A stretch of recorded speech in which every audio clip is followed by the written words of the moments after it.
Merci de nous suivre sur Pédium TV, votre magazine d'information Pédium reçoit. Madame, Monsieur, bonsoir. Celui que nous recevons aujourd'hui est un professionnel des médias, un homme discret. Il a plusieurs cordes à son arc. Il est le président de l'Union des radios de proximité, URPCI, le président de l'AMAC Afrique, le vice-président de l'AMAC International. C'est avec lui que nous allons en savoir plus sur son organisation au niveau national et international. Nous sommes avec vous, président Kalamoko Bamba, puisque c'est de vous qu'il s'agit. Bonsoir, président. Bonsoir. Comment va? Ça va, merci. Très bien. Président, vous êtes à la tête de l'URPCI depuis 2007 à ce jour. Quel bilan faites-vous? Merci d'abord de me recevoir et de me donner l'occasion, l'opportunité de parler de l'Union des radios de proximité de Côte d'Ivoire. Je suis aussi heureux d'être en compagnie de M. Guénaé Martin. M. Guénaé Martin est membre fondateur de l'Union des radios de proximité de Côte d'Ivoire. Il est vice-président du conseil d'administration de l'URPCI, l'organe de contrôle de l'URPCI. Je suis aussi avec mon chargé à l'organisation, M. David Kwame. Alors, quel bilan fait de l'URPCI? C'est une très grande question. Le bilan de l'URPCI, c'est d'abord le bilan des membres de l'URPCI, pas seulement le bilan du président de l'URPCI.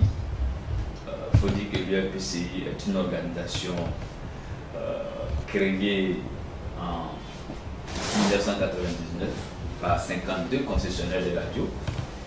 Et l'objectif en créant cette organisation, c'était d'aider les radios à avoir des financements.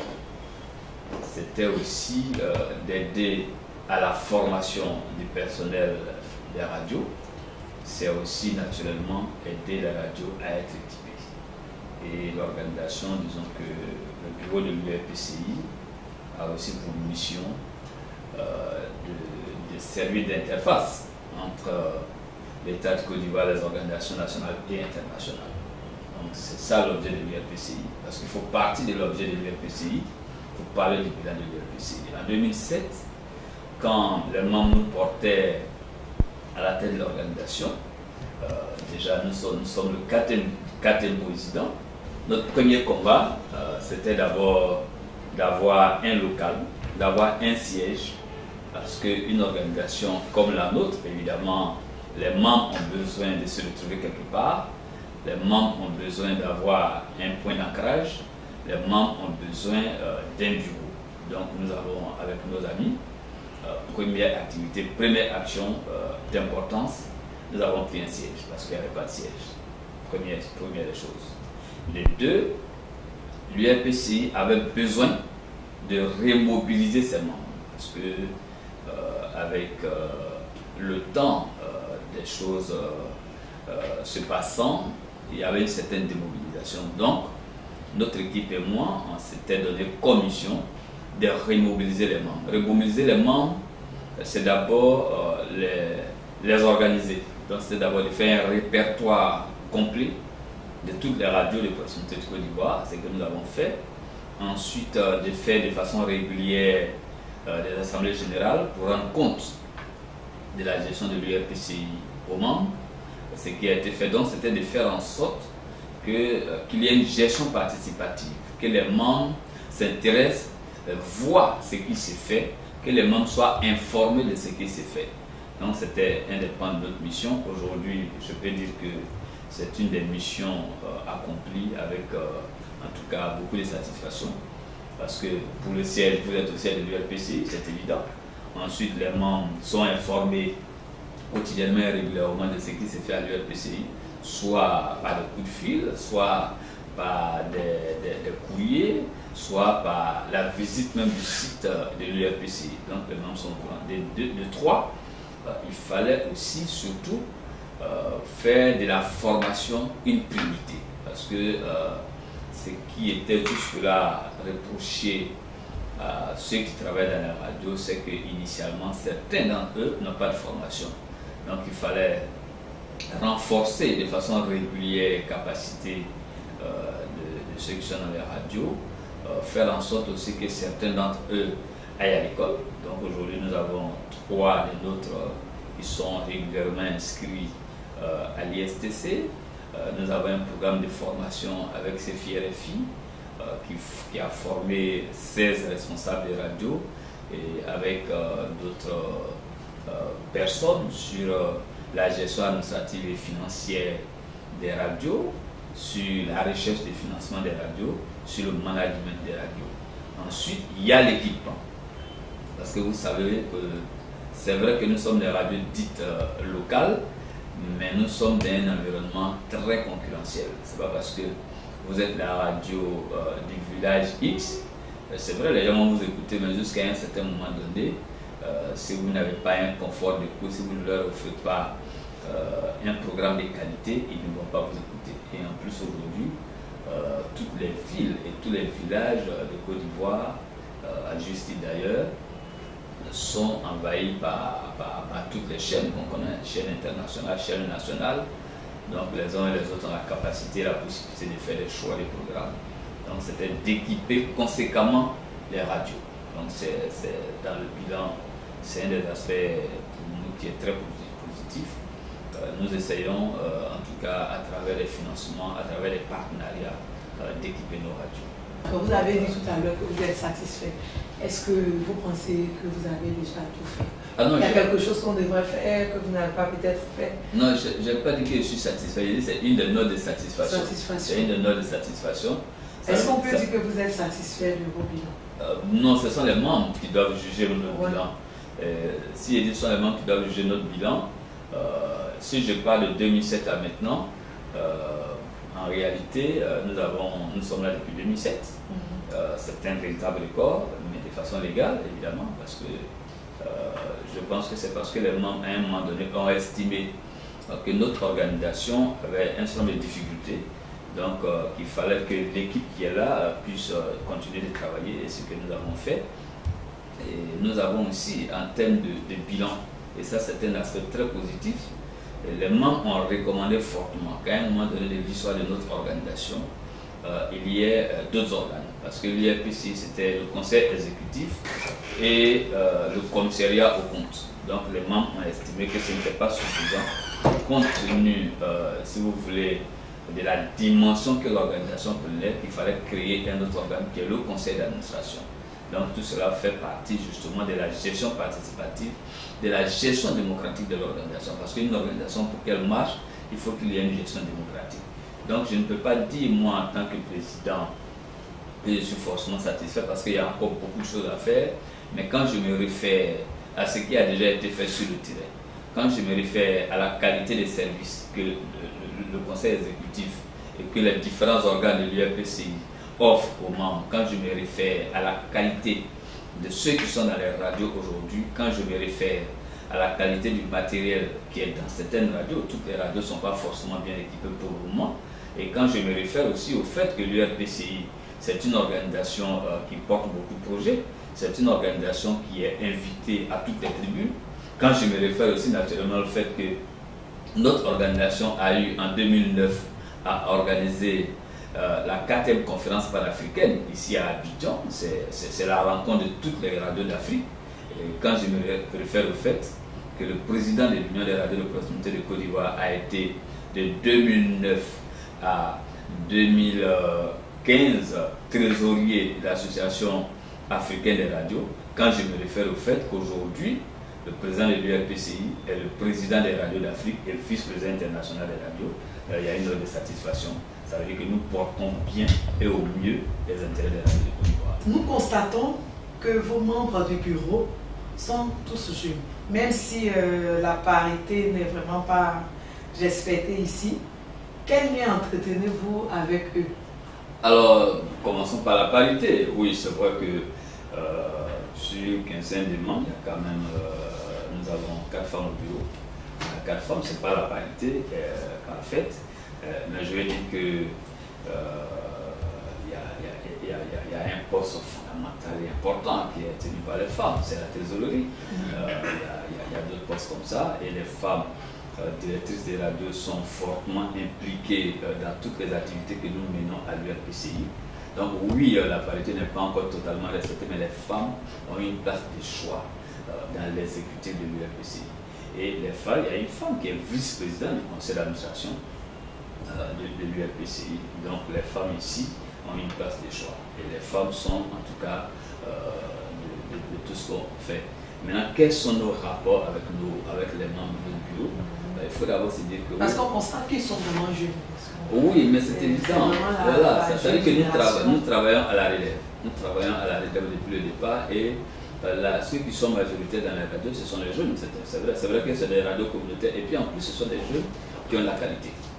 Qui ont la qualité, qui ont de la formation, qui ont de l'entrain, et vraiment qui ont de la passion pour ce qu'ils font, qui sont très engagés dans ce qu'ils font. Donc, ils connaissent bien et très bien l'environnement social et économique des radios. Donc, il était tout à fait évident que le président, par rapport aux autres, par rapport à eux qui est âgé, est autour d'eux des jeunes pour l'aider dans sa tâche. Donc, nous avons d'abord des rapports de fraternité avec ceux qui sont au bureau avec nous. Nous avons des rapports d'amitié avec ceux qui sont au bureau avec nous. Il faut rappeler que le président que je suis a d'abord été membre simple de l'URPCI.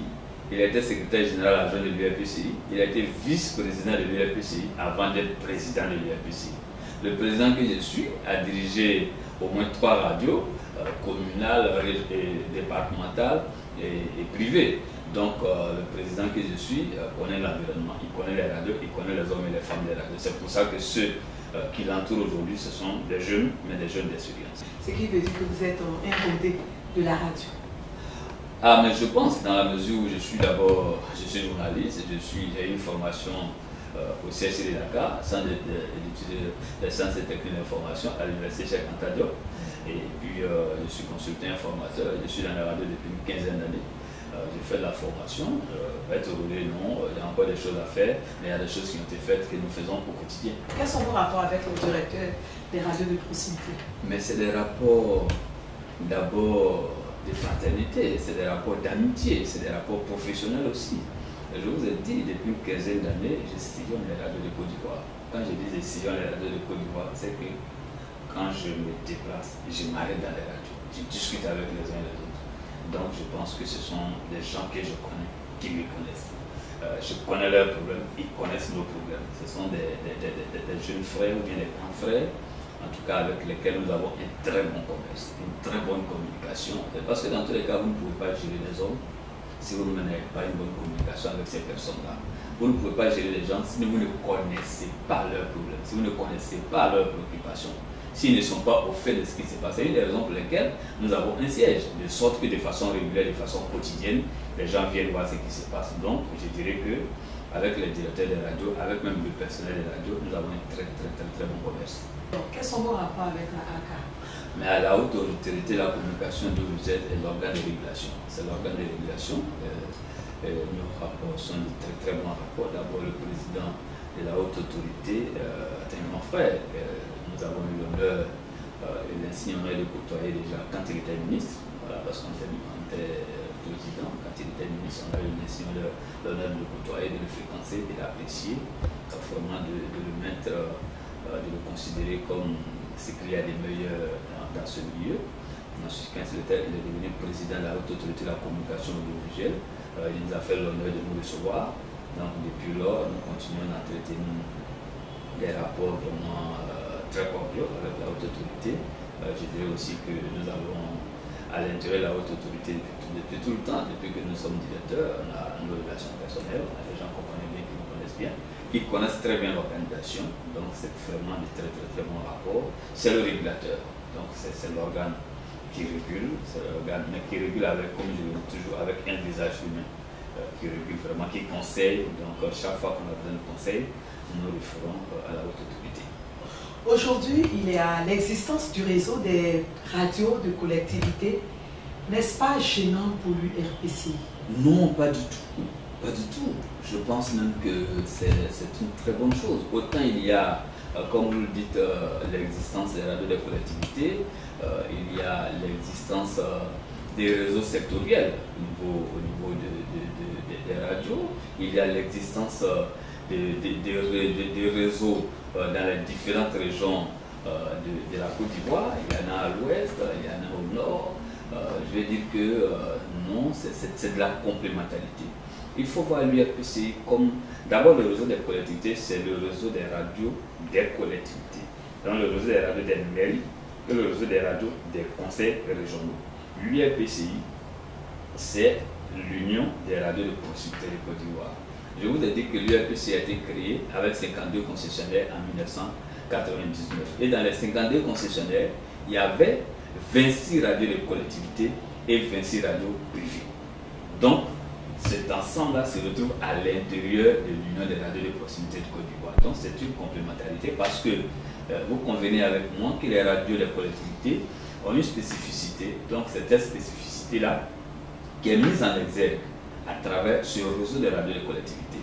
Nous traitons les préoccupations de façon globale, donc de façon sectorielle. C'est un réseau qui traite de façon sectorielle les préoccupations des radios des collectivités. Mais ces radios de collectivités sont membres de l'Union des radios de proximité de Côte d'Ivoire. Donc c'est une force et c'est pour ça d'ailleurs que nous nous encourageons fortement la mise en place des réseaux dans les différentes régions de Côte d'Ivoire. Tout dernièrement, le réseau des radios de l'Ouest faisait son investiture. Nous avons pu y déléguer un de nos amis, le vice-président ici présent, qui nous a représenté, voilà, m'a représenté là-bas. Donc c'est vous dire que nous encourageons même. L'UNESCO encourage la création des réseaux. Voilà, ça contribue au dynamisme. Est-ce que vous ne voyez pas une confusion avec ce que l'URPCI fait? Non, il n'y a aucune confusion. Non, il n'y a pas de confusion. Dans la mesure où je vous ai dit, l'URPCI fédère l'ensemble de ces radios-là. Et le réseau des radios des collectivités, c'est le réseau des radios des communes et des régions. Et nous travaillons en parfaite intelligence. Pour preuve, nous avons eu l'honneur d'être invités à la mise en place du réseau. Je salue en passant le président Casion, qui est un ami, qui a été un grand président au niveau du GEPSI, quelqu'un que nous respectons beaucoup et qui nous respecte, et qui nous a invités justement aussi à son investiture. Donc ça veut dire qu'avec qui nous sommes constamment en contact. Donc, la radio du président Casion est membre de l'Union des radios de proximité de Côte d'Ivoire. Non, il n'y a aucune confusion. C'est vrai que les gens se posent souvent cette question, mais je pense que dans notre esprit, la situation, la chose est très claire. Il n'y a vraiment pas de confusion, c'est une complémentarité. Nous devons pouvoir travailler ensemble, c'est ce qu'on fait. Et je pense que moi-même aujourd'hui, en tant que président de l'association de la marque Afrique, j'ai plus intérêt à ce que dans chaque pays, il y ait des organisations qui portent en tout cas les différents projets de radio de façon sectorielle. Donc c'est un réseau qui nous intéresse d'abord en tant que président de l'Union des radios de proximité de Côte d'Ivoire, mais aussi en tant que la marque, parce que la Côte d'Ivoire est une spécificité dans ce cas-là. On n'a pas assez de pays où nous avons des radios de collectivité, donc c'est une spécificité à encourager et nous travaillons, en tout cas de notre point de vue, en parfaite intelligence avec ce réseau. Il n'y a, à notre avis, il n'y a aucune confusion, il y a plutôt une complémentarité. Et ça, c'est important. Quels sont vos rapports avec le FSDP? Écoutez, ce bureau-là est équipé par le Fonds de soutien et de développement de la presse. Le bureau sur lequel je suis assis, les chaises sur lesquelles nous sommes assis, la télévision qui est au salon, les ordinateurs qui sont là. Tout ça, c'est l'équipement du Fonds de soutien et de développement de la presse. Quand vous allez aujourd'hui, le Fonds de soutien et de développement a équipé sous notre impulsion plus de 66 radios. Équipé plus de 66 radios en Côte d'Ivoire. Je pense que le fonds, c'est vraiment pour nous une manne. Voilà, un fonds mis en place par l'État de Côte d'Ivoire pour soutenir la presse, pour soutenir les radios de proximité de Côte d'Ivoire.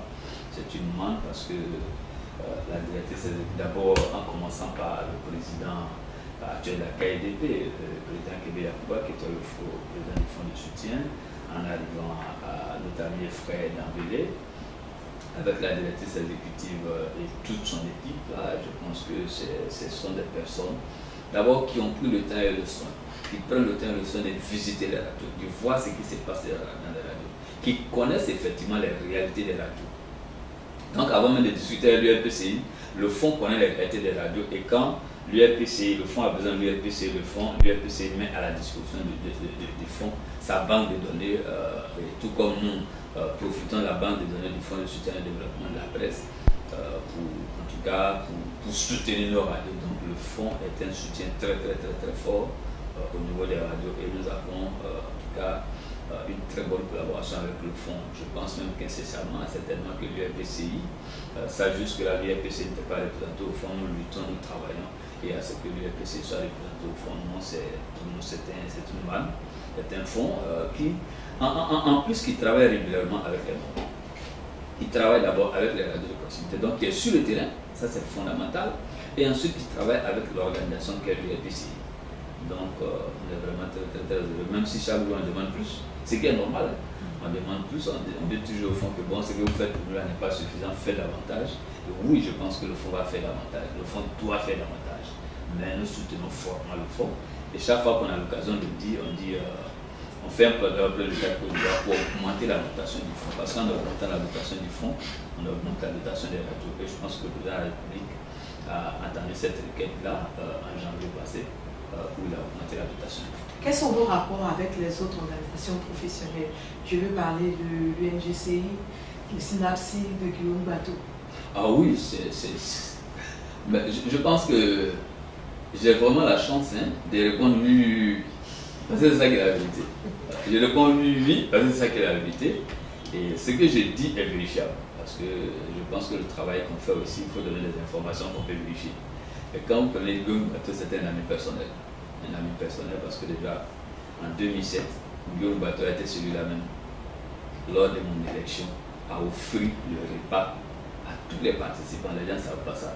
C'est-à-dire qu'on a des relations très personnelles, les gens ne savent pas certaines choses. Guillaume Bateau a été celui-là en 2007 qui a offert, il a fait venir un service traiteur pour les membres de l'URPCI. Et depuis lors, nous n'avons cessé de nous côtoyer, de nous fréquenter parce qu'il est dans son rôle de syndicaliste. Il fait avancer les choses au niveau de la presse de façon générale, pas seulement au niveau de la presse écrite, mais au niveau des radios. Donc, il dit toujours à Guillaume, tu es dans ton rôle de syndicaliste et ça c'est très important. Donc, on a de très bons rapports. Avec l'UNJCI, c'est la même chose. D'abord, l'UNJCI de Amos, Mam, Kriwa, en arrivant à MT.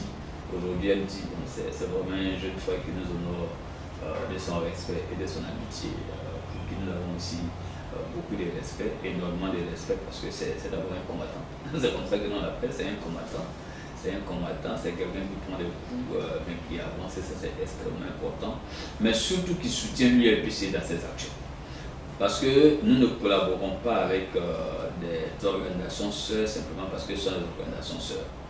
Nous collaborons avec les organisations sœurs au mieux de nos intérêts, au mieux des intérêts de ces organisations, et au mieux des intérêts des radios de proximité de Côte d'Ivoire. Et chaque fois que nous avons l'occasion de porter la voix de nos radios, nous disons à nos organisations sœurs, soutenons-nous mutuellement pour que chacune des organisations, en tout cas, soit gagnante, pour que chacun de nos membres soit gagnant.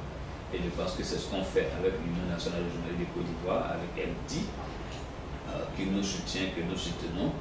Donc, non, c'est vraiment une collaboration sincère, une collaboration professionnelle. C'est vrai, une collaboration amicale, mais une collaboration, je suis sur le fait au mieux des intérêts de nos différentes organisations. Moi, je soutiens les gens en tenant compte des intérêts de mes membres, en tenant compte des intérêts de l'Union des radios de proximité de Côte d'Ivoire. Donc, ceux qui rentrent dans ce carnaval, on travaille ensemble. Et je crois qu'aujourd'hui, de façon sincère, les organisations que vous avez citées sont dans cette mouvance, donc on est ensemble. Vous êtes aussi le président de l'AMAC, n'est-ce pas? L'Association des acteurs de radio communautaire, n'est-ce pas? Absolument. D'accord. Comment cela est arrivé? Alors, il faut dire que l'AMAC, c'est l'association mondiale des artisans, des acteurs de la radio communautaire. C'est une association internationale qui a son siège au Canada et qui comprend en tout cas plus de 4000 membres. Et l'AMAC appartient à l'AMAC, les fédérations des radios, les unions des radios, les réseaux des radios, les radios elles-mêmes et les acteurs des radios, donc des individus qui sont des acteurs des radios. Et son objectif justement, c'est de faire la promotion des radios, c'est C'est vraiment une association qui travaille pour mieux les intérêts des radios dans le monde. Et l'AMAC internationale, comme je l'ai dit, à son siège au Canada, a un conseil exécutif mondial, a un conseil d'administration mondial, mais sur 4 continents, l'AMAC a une représentation. L'AMAC a une représentation en Amérique, en Europe, en Asie-Pacifique et en Afrique. Donc, sur chacun de ces continents, l'AMAC a un conseil d'administration qui gère les radios de ces continents-là. Alors, pour être président de l'AMAC international, il faut naturellement être d'abord membre de l'AMAC international. Donc, nous sommes membres de l'AMAC international. Pour être élu, il faut avoir le suffrage de l'ensemble des radios d'Afrique. Ça, c'est extrêmement important. Donc, nous avons eu à organiser ici en 2009, la 4e conférence panafricaine de l'AMAC. Et à l'occasion, nous avons été élus trésorier de l'AMAC Afrique. Et cette année, disons en 2015, il y a eu la 5e conférence panafricaine de l'AMAC à Accra. Et à l'occasion de cette conférence-là, nous avons été portés à la tête du conseil d'administration de l'AMAC Afrique. Et là, nous dirigeons un conseil d'administration de 7 membres. Il y a nous-mêmes qui sommes ici présidents en Côte d'Ivoire. Notre vice-président. D'abord, pour être président Afrique, il faut d'abord se faire élire dans son caucus. Parce qu'il y a l'AMAC Afrique de l'Ouest et Afrique centrale. Donc, il faut se faire élire vice-président de ton caucus. Moi, je me suis fait élire vice-président de l'AMAC Afrique et l'AMAC Afrique de l'Ouest, AMAC Afrique centrale. Ma vice-présidente actuelle, Pamira, s'est fait élire vice-président de l'AMAC Afrique de l'Est et Afrique australe. Et après ça, les 2 vice-présidents se rencontrent, s'affrontent. Et j'ai été élu président. Et ma vice-présidente est la mozambicaine, ma trésorière est italienne. J'ai d'autres membres qui sont au Sénégal, au Ghana. Est-ce qu'il y a une utilité pour l'URPCI et les radios de proximité? Mais absolument. D'abord, c'est clair, c'est que l'AMAC international porte, l'AMAC Afrique porte les projets d'envergure sous-régional bien africain. Donc il y a des préoccupations qui sont communes à nos radios de Côte d'Ivoire et des projets que l'AMAC porte. Aujourd'hui, qu'est-ce que l'AMAC est en train de faire? L'AMAC est en train de faire, par exemple, le répertoire de la radio, d'identifier, ça a déjà été fait, toutes les préoccupations des radios que nous portons au niveau des États. Parce que l'AMAC n'est pas seulement au niveau national, mais c'est au niveau africain. Donc nous portons les préoccupations des radios locales sur le plan africain. Donc c'est très intéressant justement pour un pays comme le nôtre où il y a beaucoup de radios d'être parmi les leaders, d'être là où ça se décide. Et je pense que non, c'est un impact réel sur la radio. Est-ce que vous pouvez nous parler un peu de vos différentes activités, les activités que vous avez menées, que vous comptez mener aussi? Mais absolument, nos activités, c'est d'abord des activités qui sont menées en rapport avec les statuts réglementaires de l'Union des radios de proximité de Côte d'Ivoire. Et chaque année, disons que à chaque assemblée générale élective, nous élaborons un plan d'action, un budget. Et cette année, disons que le plan d'action que nous avons élaboré, c'est ce plan d'action que nous sommes en train d'exécuter. Et ce plan d'action, c'est d'abord la formation. Donc, au niveau de la formation, nous avons pu capter un partenariat avec RFI-CEFI pour faire de la formation au niveau des 16 radios d'un projet qu'on appelle Radio Dialogue pour la paix. Une formation en management, je l'avais dit déjà, une formation en management parce qu'on a identifié comme préoccupation que les radios ne sont pas souvent très bien gérées parce que ceux qui sont à la tête des radios n'ont pas toujours la formation des managers. Donc on a pu obtenir avec RFI-CEFI un produit dans ce sens-là. Donc on fait la formation en management, on fait de la formation, on a formé des gens en management dans les radios, on en a formé en gestion administrative et financière, et au moment où même je suis en train de vous parler, un groupe de radio est en train de se former à la gestion, au budget, parce que souvent quand vous allez discuter avec certains de nos amis dans les radios, vont te dire ah, non, je ne fais pas de budget parce que je n'ai pas d'entrée. Et pourtant, il faut apprendre à faire un budget, il faut apprendre à exécuter le budget, il faut même apprendre à capter des financements. À côté de cela, je l'ai dit, nous avons aujourd'hui 3 personnes qui sont à l'ISTC en formation. C'est extrêmement important, ça fait partie du volet formation. Et nous faisons aussi à travers d'autres financements des formations avec nos membres. À côté de cela, en termes d'exécution du programme, il y a la recherche des financements, qui est un point très important. Et de ce point de vue, aujourd'hui, nous avons des financements avec pas mal de partenaires, comme l'UNICEF, comme le Conseil Café Cacao, comme disons, on a beaucoup de partenaires locaux, comme l'Institut Panos et Dakar, comme Osiwa. Et nous communiquons énormément sur la préoccupation de maintenant, de l'heure et les préoccupations de ceux qui arrivent. C'est comme ça que dans notre plan d'action, il y avait une bonne campagne de sensibilisation à faire au niveau de la population ivoirienne relativement au virus Ebola, à la maladie des virus Ebola. Donc ça, nous avons joué un rôle très important et nous avons même été associés à un comité qui a été mis en place par le CICG. Et à côté de cela, nous faisons des formations sur site au niveau de certaines radios. Nous visitons régulièrement les radios, comme on l'a dit. Cela fait partie de nos activités. Et les réunions, les assemblées générales, tout ça font partie de l'activité. Donc nous trouvons en termes d'activité des financements pour les radios. Nous cherchons et nous trouvons en termes d'activité de la formation pour les radios. Et je l'ai dit, nous aidons à l'équipement de nos radios. Vraiment, voilà les différentes activités. Et puis comme je l'ai dit, nous sommes régulièrement invités à toutes les bonnes tribunes où il faut s'exprimer, où il faut porter la voix des radios. Et en termes d'acquis, l'UFPCI, c'est aujourd'hui 10 personnes formées par l'Institut Panos pour être des formateurs, parce que nous avons estimé justement qu'il fallait faire de la formation une priorité. Dans l'Institut Panos Afrique de l'Ouest a formé 10 formateurs au niveau de l'UFPCI. Les acquis de l'UFPCI, c'est quotidiennement, peut-être par an, plus de 100 radios. Plus de 100 radios, je dis bien, qui bénéficient par an des financements captés par l'UFPCI. L'UFPCI, c'est une organisation qui travaille avec les radios depuis plus de 10 ans, depuis l'éclatement de la crise, pour la cohésion sociale, pour la paix et la réconciliation en Côte d'Ivoire. Donc on a été, en tout cas en termes d'activité, de toutes les étapes qui ont conduit la Côte d'Ivoire à la paix, à la cohésion sociale, à des élections apaisées. Nous avons mené de grandes actions dans ce sens-là. Et je pense que cela doit faire partie des acquis à préserver au niveau de l'UFPCI. Je tenais aussi et surtout à dire merci à ceux qui ont créé l'UFPCI, aux différents présidents qui ont présidé à la destinée de l'UFPCI. Je vais parler du colonel Aboya Léon, je vais parler de Assis Christophe, je vais parler de Yoro Sangaré. Ce sont des personnalités des radios qui ont pendant très longtemps travaillé pour l'UFPCI. Vous avez parlé de radio de proximité, puisque vous êtes le président des radios de proximité, mais vous savez qu'il y a aussi les radios-écoles. Quels sont vos rapports?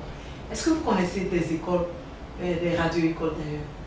Et puis d'ailleurs, quels sont vos rapports avec ces radios-écoles? Alors David Théra, il est le représentant de la radio BLM. BLM est une radio-école, donc BLM est membre de l'Union des radios de proximité du Côte d'Ivoire. Et nous avons avec nous la radio Élite. La radio Élite qui est une radio-école. Nous avons avec nous la radio Atlantique qui est une radio-école.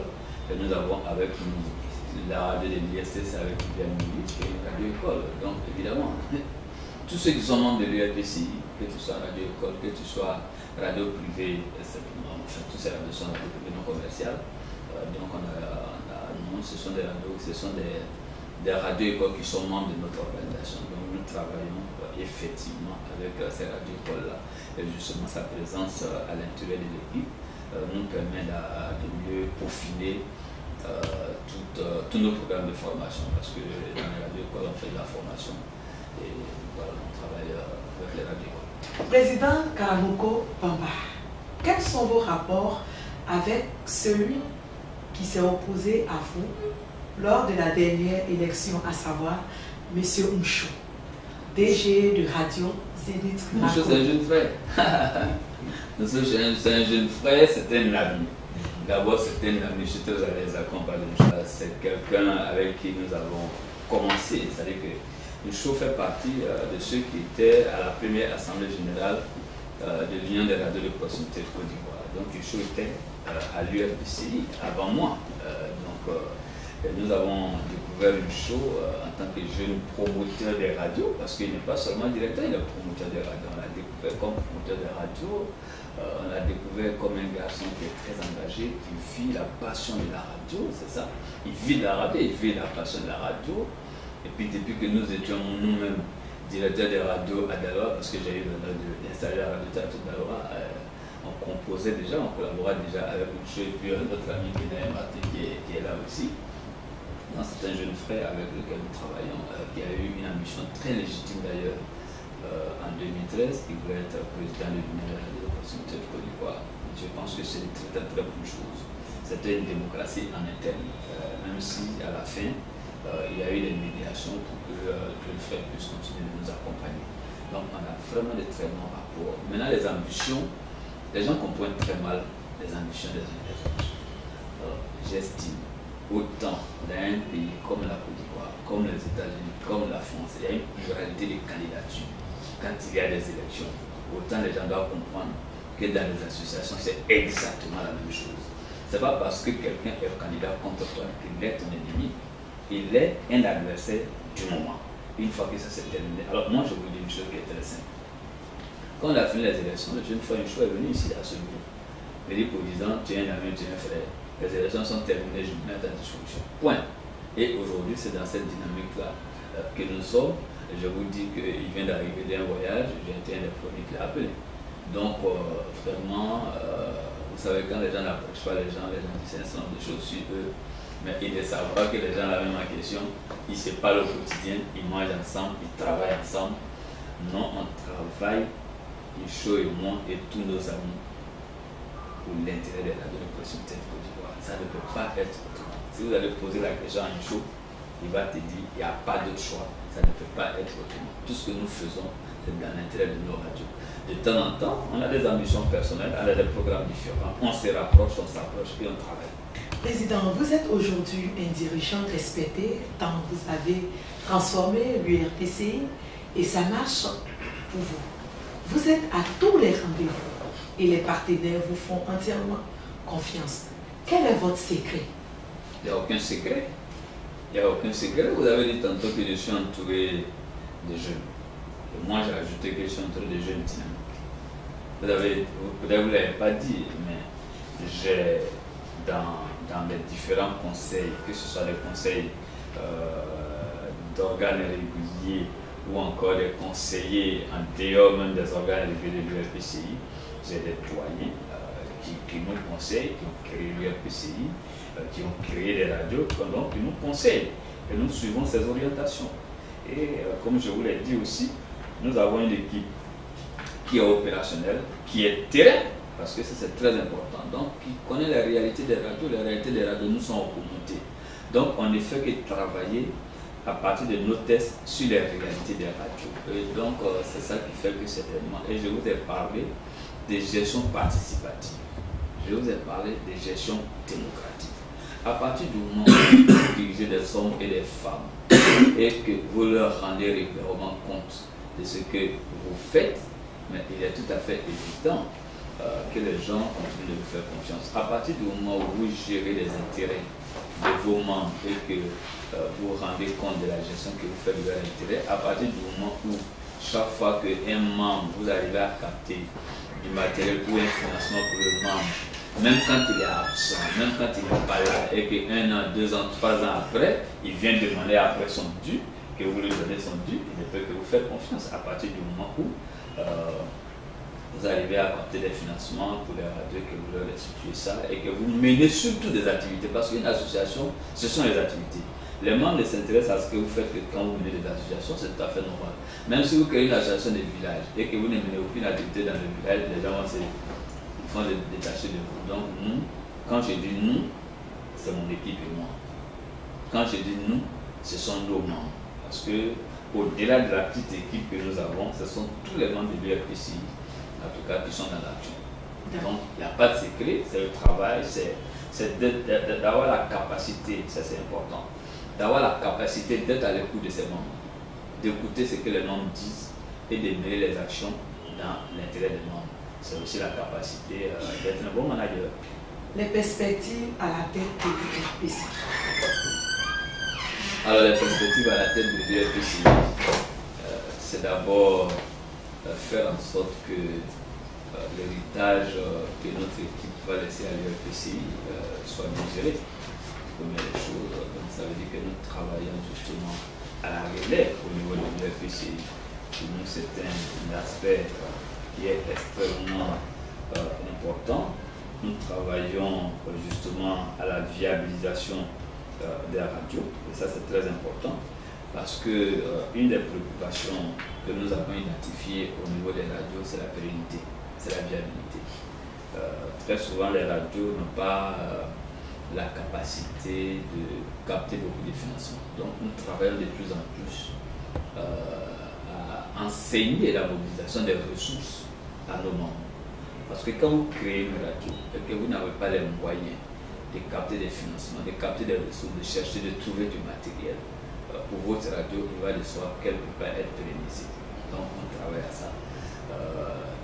Une des perspectives, c'est de continuer de renforcer les capacités des membres de notre organisation. C'est de continuer de former les membres de l'UFPCI. Il ne faut pas oublier que les radios communautaires, comme on le dit à la marque, sont faites par les communautés et pour les communautés. Ça veut dire que la radio elle-même doit être animée par ceux qui sont dans les environs de la radio, qui sont dans la proximité de la radio. Donc il faut leur donner de la formation. Quelqu'un peut, il y a des journalistes professionnels dans les radios, mais dans l'esprit de la radio de communautaire, ce sont ceux qui sont dans la proximité qui doivent animer les radios. Donc vous pouvez trouver la femme du marché, la femme présidente de coopérative, le président de coopérative qui a une expertise dans son domaine, qui vient apporter son expertise à la radio. Donc il faut justement, en termes de perspective, renforcer les capacités de tous ceux qui interviennent dans la radio. Et puis en plus, il faut faire en sorte aujourd'hui que l'État continue de soutenir les radios. Parce que vous savez aujourd'hui qu'il faut, le président de la République, des doléances ont été présentées au président de la République et le président de la République a demandé parce que justement les radios de la collectivité puissent embaucher les jeunes gens qui sont dans les radios. C'est une très belle initiative et qu'à tous les niveaux, tous ceux qui sont permanents dans les radios soient payés au moins au SMIC. C'est une très très très bonne chose. C'est une décision pour nous qui est une décision extrêmement importante parce qu'on a toujours dit qu'il fallait améliorer l'environnement social et économique de ceux qui travaillent dans les radios. Mais aussi, il faut améliorer l'environnement social et économique des radios elles-mêmes. Que l'État soutienne encore plus. C'est pour ça que je vous ai dit que nous travaillons, nous faisons un plaidoyer pour l'augmentation de la dotation du fonds de soutien et de développement de la presse. Parce que pour payer les gens, il faut d'abord que le promoteur lui-même arrive à faire vivre sa radio. Ça, c'est très, très, très important. Et vous connaissez l'environnement économique dans lequel les radios ont baigné pendant 10 ans. Les radios doivent être financées par la communauté, pas seulement par les partenaires au développement. Parce que certains annonceurs n'iront pas dans certaines localités pour communiquer, parce que la part du marché n'est pas assez grande. Donc l'État doit soutenir effectivement ces promoteurs-là à qui l'État a fait une concession de fréquence. Parce que la haute autorité de la communication audiovisuelle, qui représente l'État, qui est l'organe de régulation, concède une part des prérogatives de l'État de Côte d'Ivoire à des privés. Donc il faut les soutenir. Il faut les soutenir justement pour mieux développer les radios pour les communautés, parce que la radio a un impact qui est connu, qui est réel, qui est visible. La radio est connue que c'est un moyen de communication accessible, c'est un moyen de communication fiable, c'est un moyen de communication vraiment qui n'est pas cher. Donc, les contributions des communautés sont des contributions sociales. Nous faisons des tarifications sociales, ce ne sont pas des radios commerciales. Donc, quand vous faites une tarification sociale, mais ça veut dire que quand vous élaborez un budget, c'est évident que si vous voulez que le service soit de qualité en direction de vos communautés, il faut un budget conséquent. Et les communautés elles-mêmes n'ont pas assez de moyens pour vous donner ce budget conséquent. Donc en même temps, je vous ai dit, certains partenaires n'iront pas communiquer à certains endroits parce que les partenaires, je vais dire qu'en dehors des partenaires institutionnels, quand ce sont des partenaires comme on appelle des entreprises, mais les gens vont là où ils ont leur intérêt. Donc ils n'iront pas dans cette autre communauté. Et l'argent de la communauté ne suffit pas justement pour soutenir la radio qui vient à point. Je pense que c'est le gouvernement de Côte d'Ivoire, c'est l'État de Côte d'Ivoire. C'est pour ça que nous insistons sur ce volet, sur cet aspect. Oui, il faut qu'on paie les gens, les jeunes qui sont dans les radios au SMIC, mais oui, il faut que l'État soutienne encore plus les radios et les promoteurs des radios pour améliorer d'abord l'environnement social et économique des radios elles-mêmes, ensuite pour améliorer l'environnement économique et social du personnel des radios. Vous êtes, on peut dire, presque à la fin de votre mandat. Vous allez encore vous représenter. Je vous ai parlé tantôt de préparer la relève. Et je pense que... Vous êtes fatigué ou bien... Je pense que... Il y a des concurrents de taille ou des adversaires de taille. La question ne se pose pas en ces termes-là pour ce qui concerne l'URPCI. L'URPCI, la question qui se pose, c'est d'abord, je vous l'ai dit, c'est de préserver les acquis de l'URPCI. Les gens ne comprennent pas souvent qu'une association, pour arriver là où on est arrivé, c'est un travail constant, c'est un travail au quotidien. Il faut avoir foi en ce qu'on fait. Les gens ne comprennent pas ça souvent. Il faut comprendre l'intérêt de l'enjeu. Il faut avoir des objectifs assez clairs, assez précis. Il faut mener des actions au quotidien pour atteindre ces objectifs-là. C'est ça l'URPCI. Donc aujourd'hui, la question ne se pose pas en termes de bamba, de ceci, de cela. La question se pose en termes de... Nous sommes dans une équipe. Il y a des valeurs en interne, il y a des valeurs dans les radios. Il faut encadrer ces valeurs-là justement pour qu'elles puissent continuer l'œuvre que nous avons entreprise il y a longtemps, pour qu'elles puissent continuer les actions qui sont entreprises, pour qu'elles puissent préserver, on parle vraiment de ça, pour qu'elles puissent préserver les acquis. Vous savez, l'URPCI en 2007, l'URPCI était dans la profondeur. J'en parle devant un sachant de l'URPCI. Donc c'est ensemble qu'on a révélé l'URPCI. Donc nous on ne parle pas de qui est là, qui n'est pas là, on parle de préserver les intérêts de l'URPCI. Et ce n'est pas forcément Bamba qui préserve les intérêts de l'URPCI, c'est une équipe. C'est une équipe qui préserve les intérêts de l'URPCI. Et puis vous savez, aujourd'hui moi je suis en international.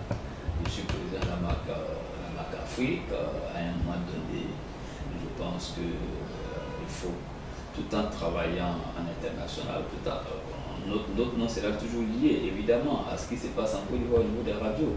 Donc on ne fait que de l'encadrement pour que l'association, le président de l'URPCI soit faite par ceux qui vont préserver les intérêts de l'URPCI. Donc vraiment l'URPCI, notre équipe aujourd'hui ne parle pas de concurrents, de ceci, de cela. Et je vous l'ai dit moi, dans mon introduction, la démocratie en interne, elle est extrêmement importante. Elle permet de valider de façon légale et correcte une candidature. En 2013, j'étais seul parce qu'on a estimé qu'il y avait des actions qu'on avait entreprises qu'il fallait achever. Et vous l'avez dit, il y avait un candidat contre moi, c'était le jeune Fouanichou. Ce que peut-être on n'a pas dit, c'est que, je l'ai dit d'ailleurs, il est passionné de la radio, il vit de la radio. Il fait partie des membres fondateurs de l'URPCI. Donc son intérêt était que ce qui avait été entrepris puisse continuer.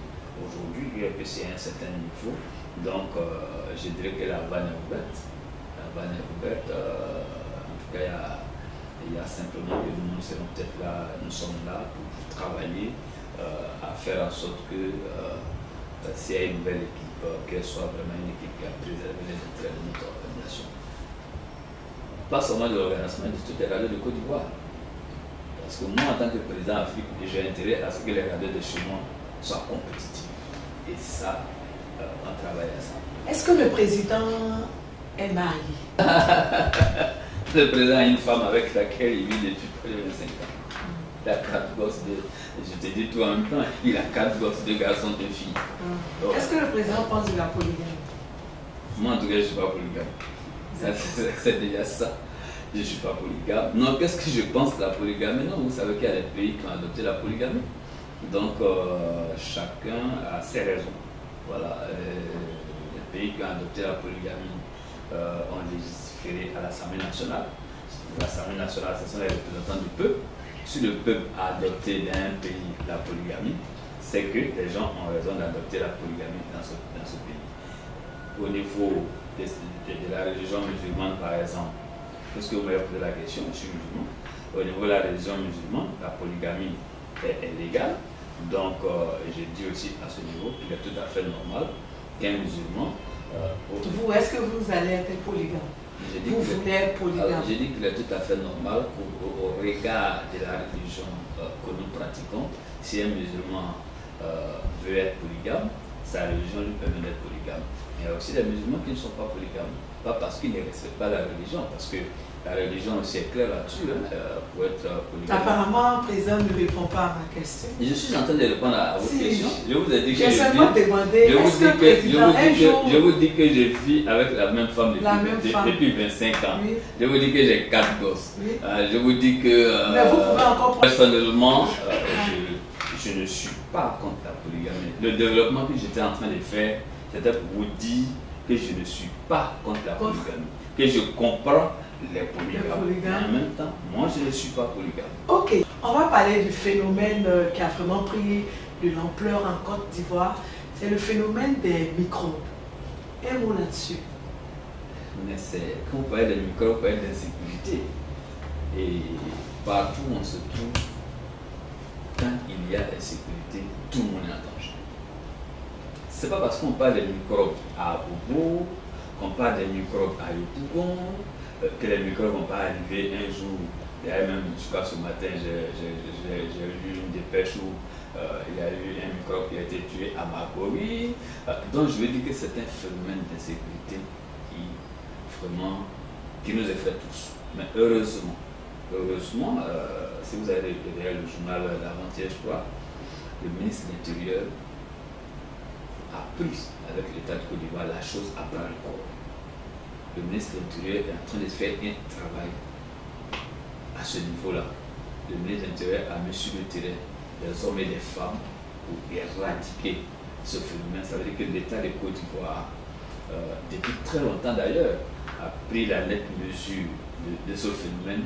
Mais c'est vrai qu'on est souvent très pressé de voir certains phénomènes être éradiqués. C'est comme une maladie. Hein. Quand la maladie rentre dans le corps, elle rentre facilement. Pour sortir, c'est difficile. Donc, ce sont des actions énergiques qui sont en train d'être prises aujourd'hui par l'État de Côte d'Ivoire pour éradiquer ce phénomène-là. Donc, nous sommes tous d'accord pour dire que c'est un phénomène très dangereux, c'est un phénomène qui nous met en insécurité, mais en même temps, nous sommes heureux et fiers de voir les actions qui sont menées aujourd'hui par le ministre de l'Intérieur. Nous devons, chaque citoyen à ce niveau, encourager l'État de Côte d'Ivoire, le ministre de l'Intérieur, la police, la gendarmerie et tous ceux qui sont engagés, en tout cas dans nos sécurisations. D'accord.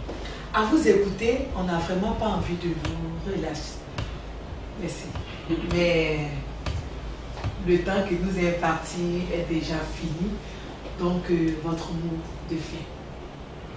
D'abord, je vous remercie. Je vous remercie de nous donner l'occasion de nous exprimer, de parler de notre organisation, de parler de l'organisation africaine, de parler des actions que nous menons au niveau du FPCI. Je dirais simplement que notre organisation aujourd'hui, Dieu merci, grâce à l'équipe qui est en place, grâce à tous nos membres, est une organisation qui compte en Côte d'Ivoire. Et ça, c'est extrêmement important pour une organisation qui compte de par les actions qu'elle mène, de par certainement la qualité des services qu'elle offre à ses membres. Et ça, c'est extrêmement important. Qui compte même parce que les radios communautaires sont considérées comme un média extrêmement important parce que très proche des populations, très proche des communautés, qui portent véritablement les problèmes de communauté, donc qu'il faut soutenir. Nous disons qu'il faut d'abord que les membres eux-mêmes continuent de travailler très dur, comme ils ont toujours fait, ils le font, que l'État de Côte d'Ivoire continue de soutenir les promoteurs des radios, parce que soutenir les promoteurs des radios, c'est aussi et surtout soutenir les communautés, c'est aussi et surtout soutenir ceux qui travaillent dans les radios. Donc, en tout cas, je vous remercie. Et nous avons des perspectives heureuses. L'IRPCI, c'est une équipe de jeunes et de femmes très dynamique. pas seulement la petite équipe qui entoure le président aujourd'hui, mais sur l'ensemble du territoire national. Quand vous allez dans certaines radios, vous découvrez qu'il y a des qualités, il y a des valeurs dans les radios. Donc, pour vous dire qu'il n'y a aucune crainte pour ce qui concerne la pérennité et la suite d'une organisation comme l'URPCI. Elle a été fondée sur du rock. L'URPCI a été fondée sur du solide par ceux qui ont créé l'URPCI. Moi, je n'étais pas là. Mais je constate qu'ils ont créé une organisation très puissante qui va continuer de travailler avec tout le monde, de travailler avec toutes les radios, de travailler avec tous les réseaux. Donc, en tant que président Afrique, je serais heureux et fier de voir les radios de ma Côte d'Ivoire être des radios compétitives, de voir toutes les organisations qui travaillent dans l'intérêt des radios de Côte d'Ivoire et des organisations qui sont ensemble, qui travaillent effectivement dans l'intérêt des radios de Côte d'Ivoire. Merci. C'est sur ces propos du président de l'URPCI que nous vous disons au revoir, en espérant qu'il a été sans détour. D'ici là, portez-vous bien et à la semaine prochaine. Je vous remercie pour l'opportunité que vous venez de nous offrir pour parler de l'URPCI, de l'AMAT, des actions menées et à mener. Notre souhait est de voir l'amélioration de l'environnement social et économique des radios et de celles de ceux qui y travaillent. Les radios travaillent avec et pour la communauté. Bonne continuation.